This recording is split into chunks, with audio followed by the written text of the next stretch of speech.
Shalom. Hari ini secercah cahaya dengan judul Duri pada Mawar Indah. Firman Tuhan diambil dari Filipi 4 ayat yang ke-6 demikian. Janganlah hendaknya kamu khawatir tentang apapun juga, tetapi nyatakanlah dalam segala hal keinginanmu kepada Allah dalam doa dan permohonan dengan ucapan syukur. Mengamati dan menghadapi kehidupan seorang murid laki-laki yang berinisial YK yang baru ditinggalkan ibunya menghadap Sang Pencipta perlu ekstra hati-hati.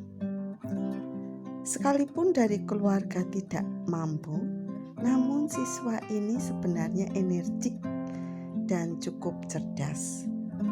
Bicaranya ceplas-ceplos, juga dalam istilah Jawa celelean. Suka bergurau. Tetapi semenjak ibunya meninggal, sekalipun sedikit masih dalam tingkah lakunya yang lama, ia seperti malas.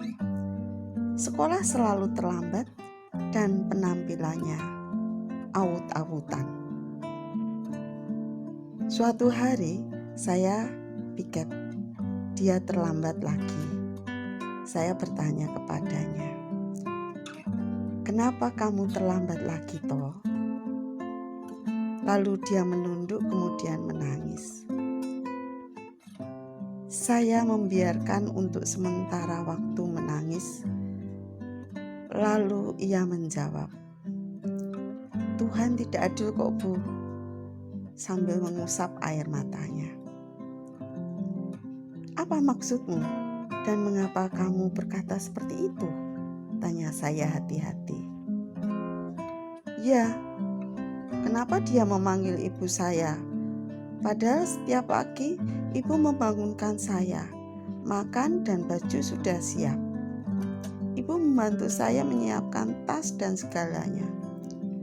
Dulu siang pulang sekolah tinggal makan. Sekarang baik sarapan maupun makan siang harus cari sendiri. Baju, nyuci dan setrika sendiri. Nggak bisa bangun pagi dimarahin ayah terus karena dianggap tidak mandiri. Apalagi ibu sebelum meninggal pesan pada saya di hadapan ayah. Saya harus sekolah terus dan menjadi orang yang berhasil dan baik. Jadi selalu ayah marah di pagi hari pada saya, membuat saya semakin kemerungsung dan terlambat. Dia menganggap saya tidak disiplin. Lanjutnya semakin emosi. Oh iya, ibu memahami, mengerti keadaanmu. Tenanglah. Saya berusaha menenangkannya. Selanjutnya saya mengajaknya berpikir. Seandainya bukan ibumu yang dipanggil Tuhan, tapi seperti ayahmu yang pencari nafkah satu-satunya di keluargamu dipanggil Tuhan. Kira-kira kamu masih bisa sekolahkah? Dia kaget dengan pertanyaan saya. Lalu dijawabnya dengan gelengan kepala. Tidak, Bu.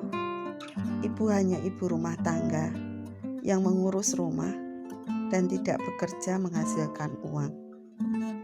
Tidak ada biaya untuk sekolah atau biaya hidup, jawabnya.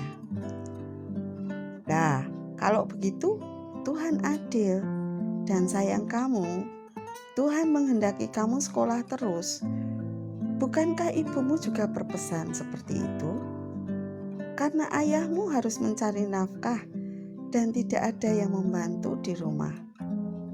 Ya, kamu harus mandiri, disiplin dari diri sendiri, bukan disiplin karena dilayani. Kamu bukan kanak-kanak lagi, kamu sudah dewasa sekarang. Dan setelah itu, kami membicarakan langkah-langkah praktis untuk dia jalani. Dalam hidup ini, ketika menghadapi persoalan atau permasalahan hidup, kita sering menyesal. Mengapa mawar mempunyai duri? Kita tidak melihat sebaliknya dengan rasa syukur. Ada duri pada mawar yang indah. Firman Tuhan dan kisah hidup murid saya mengingatkan kepada kita bahwa betapa seringnya kita menilai Tuhan tidak adil. Tidak sebaliknya, betapa Tuhan mengasihi saya dan menginginkan saya bertumbuh dewasa melalui peristiwa ini. Mengapa keindahan maksudnya tidak kita lihat dan kita syukuri? Mari kita dikuatkan juga dengan cahaya kata kita hari ini. Rasa syukur adalah kemampuan untuk menjalani hidup sebagai berkat yang indah dari Tuhan. Tuhan memberkati kita semuanya. Amin.